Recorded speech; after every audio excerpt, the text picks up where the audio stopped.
ಬದುಕಲ್ಲಿ ಯಾಕೆ ಹಿಂಗಾಗ್ತಿದೆ ದೇವ್ರೆ? ನಾನು ಏನು ಅಂದ್ಕೊಂಡಿರ್ತೀನೋ ಅದನ್ನೆಲ್ಲ ಸುಳ್ಳು ಮಾಡ್ತಿದ್ಯಾ? ಆ ಮನೆ ನಂದು ಅಂದ್ಕೊಂಡೆ, ಅಲ್ಲಿಂದ ಹೊರಗೆ ಬಿದ್ದೆ. ಆ ಮನೆಯವರು ನನ್ನವರು ಅಂದ್ಕೊಂಡೆ, ನಾನು ಅವ್ರ ರಕ್ತನೇ ಅಲ್ಲ ಅಂತ ಸಾಬೀತು ಮಾಡಿದೆ. ಎಲ್ಲ ಕಳ್ಕೊಂಡು ಬೀದಿಗೆ ಬಿದ್ದಾಗ ನನಗೆ ಅಂತ ಉಳ್ದೋನು ಭೂಪತಿ ಒಬ್ನೇ. ಇಬ್ರು ಚೆನ್ನಾಗೇ ಇದ್ವಿ. ಅಲ್ಲೂ ನೀನು ಸುಮ್ಮನಿರ್ದೆ ನನ್ನ ಮನಸ್ಸಲ್ಲಿ ಏನೇನೋ ಗೊಂದಲ ಹುಟ್ಟಿಸಿ ನಾನು ಅವನ್ನ ಪ್ರೀತಿಸೋ ಥರ ಮಾಡಿದೆ. ಆದರೆ ಏನು ಬಂತು? ಇವಾಗ ಅವನು ಆಕಾಶ ಆದರೆ ನಾನು ಭೂಮಿ. ಇಲ್ಲ, ಅದಕ್ಕೂ ಕೆಳಗೆ ಪಾತಾಳ ಪಾತಾಳ. ನಾನು ಅವನ್ನ ಪ್ರೀತಿಸೋದು ಬಿಡು, ಅವನ ಪಕ್ಕ ನಿಲ್ಲೋಕ್ಕೂ ಯೋಚನೆ ಮಾಡೋಷ್ಟು ವ್ಯತ್ಯಾಸ ಇದೆ ನಮ್ಮ ಮಧ್ಯೆ. ಅವನು ಒಟ್ಟು ಶ್ರೀಮಂತ, ಕೋಟ್ಯಾಧಿಪತಿ. ಆದರೆ ನಾನು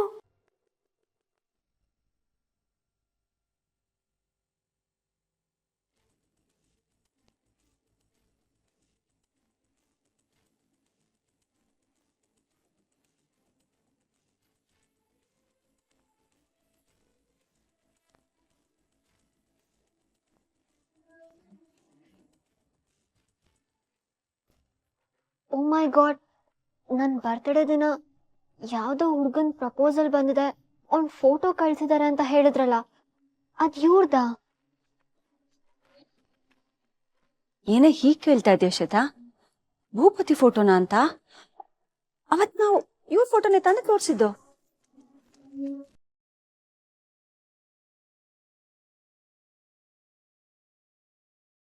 ಓ ಗಾಡ್, ನೀನ್ ತೋರ್ಸಿದ್ದು ಇವ್ರ ಫೋಟೋನಾ? ನನಗೆ ನಿಜವಾಗ್ಲೂ ಗೊತ್ತೇ ಇಲ್ಲ. ಇನ್ಫ್ಯಾಕ್ಟ್ ನನ್ನ ಫೋಟೋನೇ ನೋಡಿಲ್ಲ.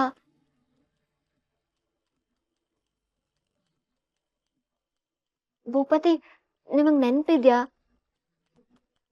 ಅವತ್ತು ರೆಸ್ಟೋರೆಂಟಲ್ಲಿ ನನ್ನ ಜೊತೆ ಜೋರಾಗಿ ಜಗಳ ಮಾಡಿಕೊಂಡು ಮನೆಗೆ ವಾಪಸ್ ಹೋದೆ.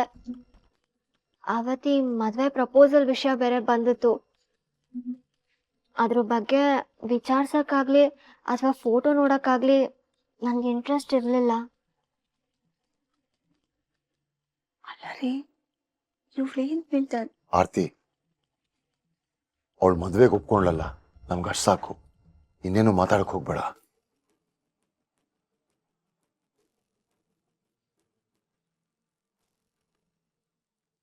ಅವತ್ತು ಯಾರು ಅಂತ ಗೊತ್ತಿಲ್ಲದೆ ಜಗಳ ಮಾಡಿದ ಹುಡುಗನ ಜೊತೆ ಇವತ್ತು ಈ ಥರ ಮೀಟ್ ಆಗ್ತೀನಿ ಅಂತ ನಾನು ಅನ್ಕೊಂಡೇ ಇರಲಿಲ್ಲ.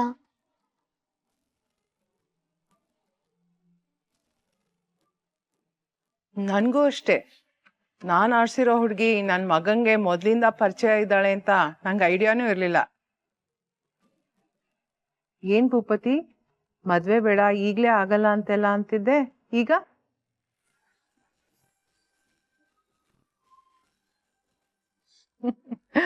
ಅರ್ಥ ಆಯ್ತು ಬಿಡು. ಬಾಯ್ ಬಿಟ್ಟು ಹೇಳೋದೇನು ಬೇಡ.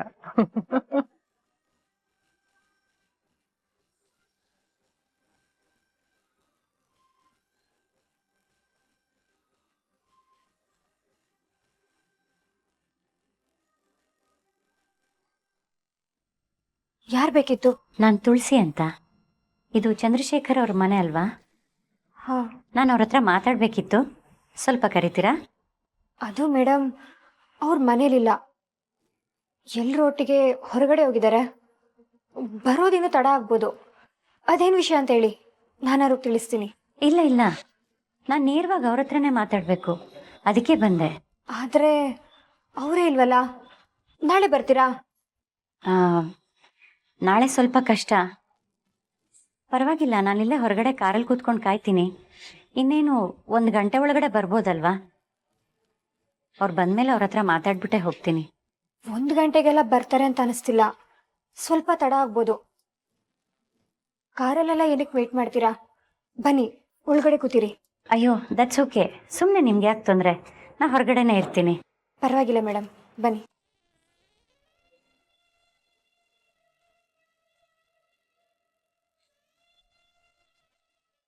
ಇರಿ, ಕುಡಿಯೋಕೆ ಏನಾದರೂ ತರ್ತೀನಿ.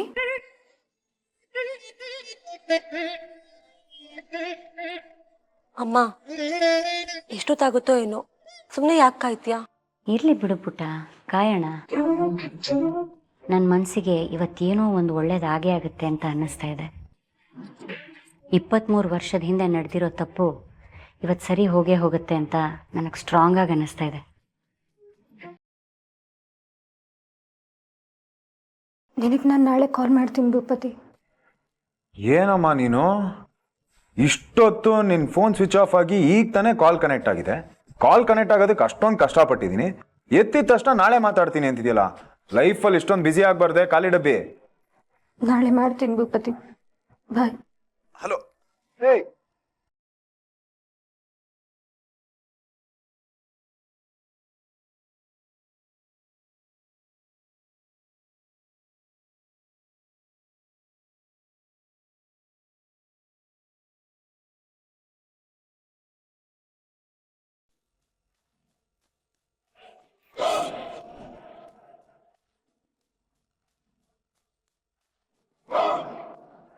ಹಲೋ ಅಮ್ಮ, ಇಲ್ಲಿ ಏನೋ ನಡೀತಿದೆ.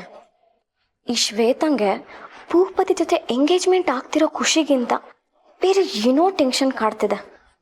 ಆ್ಯಂಡ್ ಅದು ಮೊನ್ನೆಯಿಂದ ಕ್ಲಿಯರ್ ಆಗಿ ಕಾಣಿಸ್ತಿದೆ. ಇವಾಗಷ್ಟೇ ಅವಳಿಗೊಂದು ಕಾಲ್ ಬಂತು. ಅದೇನೋ ರಿಪೋರ್ಟ್ ಬೇಗ ಬೇಕು, ಸೀಕ್ರೆಟ್ ಅಂತೆಲ್ಲ ಮಾತಾಡ್ತಿದ್ಲು. ಹ್ಞೂ ಅಮ್ಮ, ನನಗೂ ಹಾಗೆ ಅನಿಸ್ತಿದೆ. ಅವಳು ಏನೋ ಮಾಡಕ್ಕೆ ಹೊರಟಿದ್ದಾಳೆ. ಮಾಡಲಿ ಆಮೇಲಿದೆ ಮಾರಿ ಹಬ್ಬ.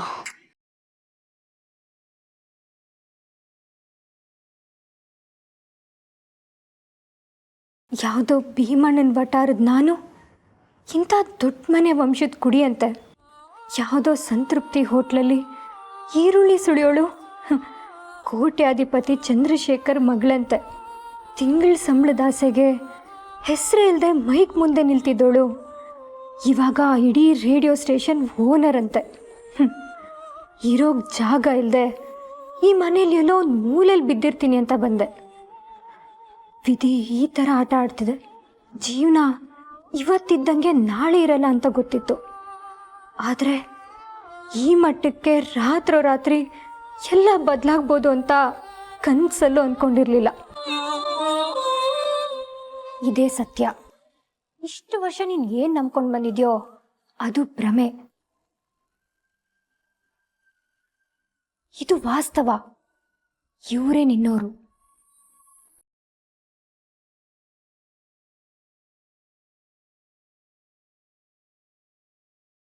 ಆದರೆ ಈ ಕ್ಷಣಕ್ಕೂ ನನಗಿದೆಲ್ಲ ನಂಬಕ್ಕಾಗ್ತಿಲ್ಲ. ಇದೆಲ್ಲ ಸಿನಿಮಾದಲ್ಲಿ ನಡೆಯುತ್ತೆ ಅಷ್ಟೆ. ನಿಜ ಜೀವನದಲ್ಲಿ ಈ ಥರ ಎಲ್ಲ ಆಗಲ್ಲ. ನಿನ್ನ ಜೀವನ ಯಾವ ಸಿನಿಮಾಗಿಂತಲೂ ಕಮ್ಮಿ ಇಲ್ಲ ನಕ್ಷತ್ರ. ಆವಾಗಲೇ ಬಂದಿದ್ರಲ್ಲ ಡಾಕ್ಟ್ರು, ಅವ್ರಿಗೆ ನಿನ್ನ ಹತ್ರ ಸುಳ್ಳು ಹೇಳಿ ಏನಾಗಬೇಕು? ಇಷ್ಟು ವರ್ಷ ತಮ್ಮ ಜೀವನನ ಕೈಯಲ್ಲಿಟ್ಕೊಂಡು ಒದ್ದಾಡಿ ನಿನಗೋಸ್ಕರ ಹುಡುಕಿ ಇಷ್ಟೆಲ್ಲ ಮಾಡೋ ಅಗತ್ಯನಾದ್ರೂ ಏನಿದೆ? ಇದು ನಿಜ ಅಂತ ನಿನಗೂ ಅರ್ಥ ಆಗಿದೆ. ಆದರೆ ಮುಂದೆ ಏನು ಮಾಡಬೇಕು ಅಂತ ಗೊತ್ತಾಗ್ತಿಲ್ಲ. ಅದಕ್ಕೆ ಈ ಗೊಂದಲ, ಈ ಒದ್ದಾಟ. ಏನು ಮಾಡಬೇಕು ಕೇಳ್ತೀಯಲ್ಲ? ನೀನು ನಿಜವಾದ ಅಪ್ಪ ಅಮ್ಮ ಯಾರು ಅಂತ ಕೊನೆಗೂ ಗೊತ್ತಾಗಿದೆ. ಹೋಗಿ ಅವ್ರ ಹತ್ರ ಮಾತಾಡು. ನಿಜ ಏನು ಅಂತ ಅವ್ರಿಗೂ ಹೇಳು. ಇಲ್ಲ, ನಾನಾಗಿ ಮಾಡೋಕ್ಕಾಗಲ್ಲ. ಅದರಿಂದ ತಪ್ಪಾಗುತ್ತೆ. ಏನು ತಪ್ಪು? ನೀನು ಹೇಳ್ದೆ ಹೋದರೆ ತಪ್ಪಾಗುತ್ತೆ. ನಿನಗೆ ಹೇಗೆ ನಿನ್ನ ನಿಜವಾದ ಅಪ್ಪ ಅಮ್ಮ ಯಾರು ಅಂತ ತಿಳ್ಕೊಳ್ಳೋ ಹಕ್ಕಿದೆಯೋ ಹಾಗೆ ಅವ್ರಿಗೂ ಅವ್ರ ನಿಜವಾದ ಮಗಳು ಯಾರು ಅಂತ ತಿಳ್ಕೊಳ್ಳೋ ಹಕ್ಕಿದೆ. ಅದನ್ನು ಮರಿಬೇಡ. ಆದರೆ ಶ್ವೇತಾ ಮೇಡಮ್ ಬಗ್ಗೆ ಯೋಚನೆ ಮಾಡಬೇಕಲ್ವಾ?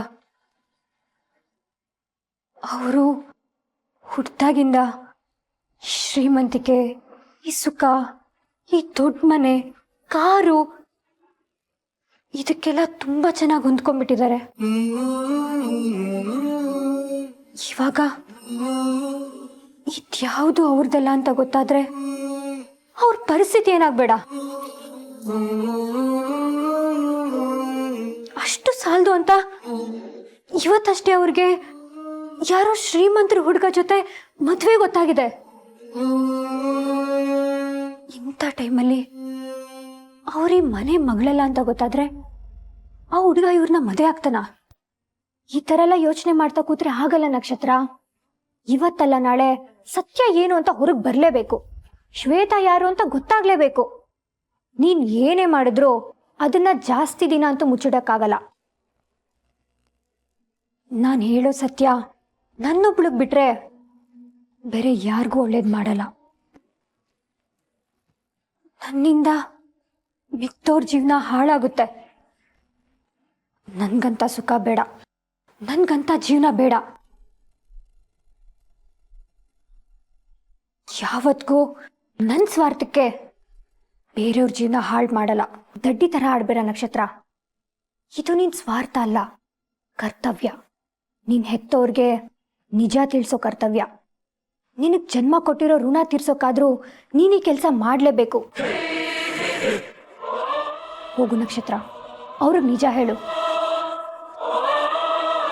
ಹೋಗು ಹೋಗು ಹೋಗು, ಅವ್ರಿಗೆ ನಿಜ ಹೇಳು.